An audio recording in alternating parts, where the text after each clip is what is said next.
கள்ளக்குறிச்சியில விசசாராயம் முடித்து 68 பேர் இறந்து விட்டார்கள். அப்பொழுது நான் நேரடியாக சென்று பாதிக்கப்பட்ட ஆறுதல் சொல்லிட்டு வந்தோம். அப்ப திருமாவளவன் அவர்களும் அந்த கள்ளச்சாராயம் குடித்த மக்களை எல்லாம் சந்தித்து ஆறுதல் கூறிவிட்டு அப்பொழுது என்ன சொன்னார், மதுவை ஒழிப்போம் என்று சொன்னார்.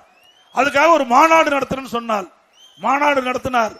அந்த மாநாட்டை மது ஒழிப்பு மாநாடுன்னு அறிவிச்சுட்டு போதைப் பொருள் ஒழிப்பு மாநாடுன்னு மாத்திட்டார்.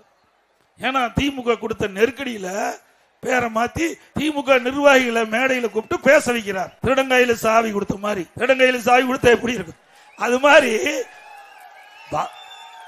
திமுக ஆட்சியில மக்கள் பாதிக்கப்பட்டிருக்கிறாங்க. அந்த ஏழை எளிய மக்கள் இந்த கள்ளச்சாராயத்தை அறிந்து 68 பேர் மரணம் அடைந்திருக்கிறாங்க.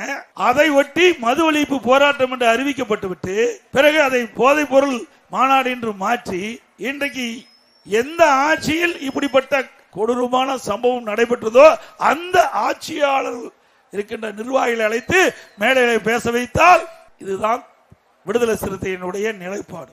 தெரிஞ்சு நிறைய பேச வேண்டியது இருக்குது. பாவம் அவர் சேராத இடத்துல போய் சேர்ந்துட்டார். சேராத இடத்தில் சேர்ந்து விட்டார்.